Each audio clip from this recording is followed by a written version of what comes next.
تو یہ مسئلہ آپ حضرات سن لیں، عام طور پر ان دنوں میں یہ حضرات کچھ پوچھتے ہیں یا جاننا چاہتے ہیں۔ تو یہ مسئلہ اصل میں یہ ہے کہ جیسے مثال کے طور پر کل 29 ہے ذی القعدہ کی، تو اگر کل چاند نہیں دکھتا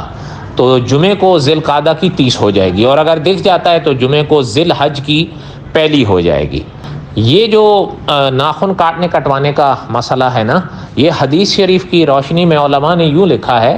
کہ مثلاً ایک شخص کا ارادہ ہے قربانی کرنے کا کہ میں قربانی کروں گا، تو آپ کو پتہ ہے قربانی تو ہوگی ذی الحج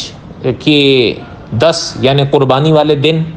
تو حدیث شریف کی روشنی میں علماء نے لکھا ہے کہ ذی الحج کے چاند پر پھر ایسے آدمی کو جس نے قربانی کرنی ہے یا کروانی ہے، تو پھر وہ بال اور ناخن کاٹنے یا کٹوانے سے رک جائے ذی الحج کے چاند سے لے کر اپنی قربانی ہونے تک۔